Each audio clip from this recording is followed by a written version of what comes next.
அஸ்ஸலாமு அலைக்கும் வரஹ்மத்துல்லாஹி தஆலா வபரகாத்துஹு. என் சகோதர சகோதரிகளே, நாம் முந்தைய காணொளியில் யாசீன் சூரா ஓதுவதால் நமக்கு கிடைக்கும் நன்மைகளை பற்றி பார்த்திருந்தோம். அதை பார்க்காதவர்கள் மேலே லிங்க் தருகிறோம், அதை பார்த்து பயனடையுங்கள் இன்ஷா அல்லாஹ். இன்று நாம் அர்-ரஹ்மான் சூரா ஓதுவதால் நமக்கு கிடைக்கும் நன்மைகளை பற்றியும், நபா சூரா ஓதுவதால் நமக்கு கிடைக்கும் நன்மைகளை பற்றியும் தான் பார்க்க போகிறோம். சூரா அர்-ரஹ்மான் ஓதுபவர்கள் வானங்களிலும் பூமியிலும் ஃபிர்தௌஸிலும் குடியிருப்பார்கள் என்று அறிவிக்கப்படுகிறது. இதை அறிவித்தவர் ஃபாத்திமா ரலியல்லாஹு அன்ஹு அவர்கள். இது பைஹக்கியில் பதியப்பட்ட ஒரு ஹதீஸாக இருக்கிறது.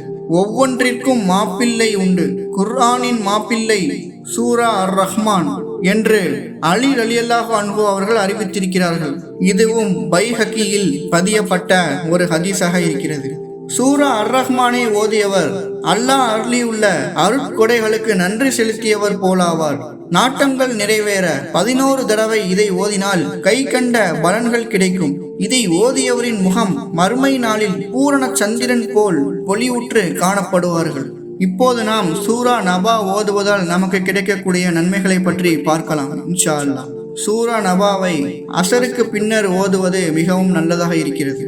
பெருமானார் நபி ஸல்லல்லாஹு அலைஹி வஸல்லம் அவர்கள் கூறினார்கள், சூரா நபாவை ஓதியவருக்கு மறுமையில் இறைவன் குளிர்ந்த நீரை புகட்டுவான் என்று கூறினார்கள்.